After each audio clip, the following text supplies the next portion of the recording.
এবং তারা প্রাচীন সনাতন ধর্মর পরে অনেক পরে বুদ্ধদেবের ধর্ম তৈরি হয়েছে।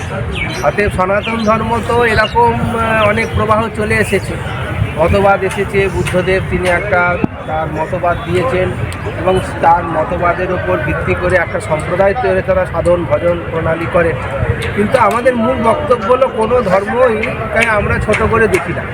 ভারতভূমি সকলকে অ্যাকসেপ্ট করে, ভারতের মানুষ সর্বধর্মকেই অ্যাকসেপ্ট করেছে, করছেও, আগামী দিনেও করবে।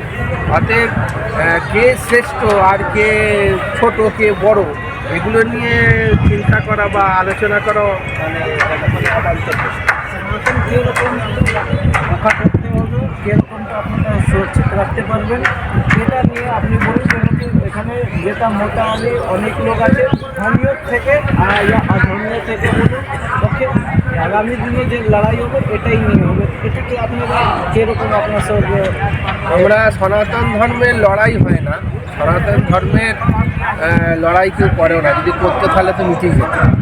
সনাতন ধর্ম কোনোদিন আগ্রাসী নয়, সনাতন ধর্ম সাম্রাজ্যবাদ নয়। সনাতন ধর্ম মানে আমার ধর্ম প্রসার করে সারা পৃথিবীকে ধর্মময় আমাদের ধর্মেরই করতে হবে, এরকম মতবাদ সনাতন ধর্ম দেয়। সনাতন ধর্মের সবচেয়ে ভালো কথা ভগবান শ্রীকৃষ্ণদেব বলেছেন গীতাতে, অর্জুনকে এত শিক্ষা দিলেন, এত জ্ঞানের কথা, কর্মের কথা, যোগের কথা বললেন। বলার পরে অর্জুনকে এখন তিনি বলছেন, অর্জুন আমি তোমাকে এত তো ধর্মের উপদেশ দিলাম, কিন্তু তুমি বিচার করে যেটাকে সঠিক মনে করবে সেইটাই তুমি করবে, যাতে সচিতা থাকুক, তোমার যেটা ইচ্ছা সেটা তুমি করবে। অতএব এটাই সনাতন ধর্ম, আমরা সবটাই মেলে ধরি, তার যেটা ইচ্ছা সেটাই পালন করবে। লাস্ট প্রশ্ন মহারাজজি, গীতা পাঠ করেই অর্জুন গান্ধী ছিলেন, তারপরেই যেটা যুদ্ধ হয়েছিল, আপনার সঙ্গে এখানে গীতা পাঠ করছেন, তারপরে কি লাগে? অর্জুনের যদি কেউ বলে যে অর্জুনকে যুদ্ধ করাবার জন্য ভগবান গীতা বলেছিলেন, তাদের বলবো গীতা তারা পড়েননি ঠিক করে। তাহলে সেখানে কর্মের কথা বলতেন না, শীতপ্রজ্ঞের লক্ষণের কথা বলতেন না, ভক্তির কথা বলতেন না, আর সেখানে কী করে খাওয়া দাওয়া শুদ্ধিকরণ করতে হয় সে কথাও বলতেন না। সেখানে ভগবান সব বলেছেন। সেখানে গুণোত্তরা বিভাগ, সাত্ত্বিক গুণ, রাজসিক গুণ, তামসিক গুণের কথা বলেছেন। অতএব গীতা একটা কমপ্লিট ওয়ার্কস। মানব জীবনে চলার পক্ষে এবং তার চরম লক্ষ্যতে পৌঁছতে গেলে যেটা উপদেশ শর্টে দেওয়া যায়, সারা বেদ উপনিষদ মন্থন করে ভগবান তাই দিয়েছে।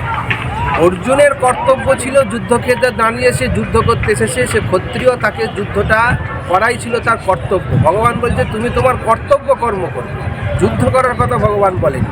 তিনি ক্ষত্রিয়, তিনি যুদ্ধ করবেন। যে ব্রাহ্মণ তার কর্তব্য করবে, তিনি বেদ অধ্যয়ন করবেন।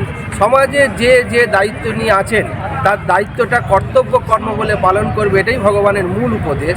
অর্জুনের কর্তব্য সেই সময় ছিল যে অধর্মকে নাশ করবার জন্য, ধর্মকে রক্ষা করবার জন্য তাকে গান্ডীব ধনুক ধরতে হবে, সেটাই ভগবান তাকে উদ্বুদ্ধ করেছে। অতএব এইটাই উপদেশ যে সমাজে যে ক্ষেত্রে যে ক্লার্কের কাজ করছে, যে দেশ শাসন করছে, যে পুলিশ রয়েছে, যে আমাদের প্রশাসনে রয়েছে, যে ব্যবসায়ী রয়েছে, যে কৃষি গোরক্ষা করছে, যারা মন্দিরে পূজারী রয়েছে, প্রত্যেকে যে যার ক্ষেত্রে নিজ নিজ কর্তব্য নিষ্ঠার সঙ্গে পালন করলেই তার স্বধর্ম রক্ষা হবে। এটাই ভগবানের মূল বক্তব্য। একে বিকৃত করে কেউ যদি বলে আমার কিছু বলার নেই। একটু সামনে যাবো।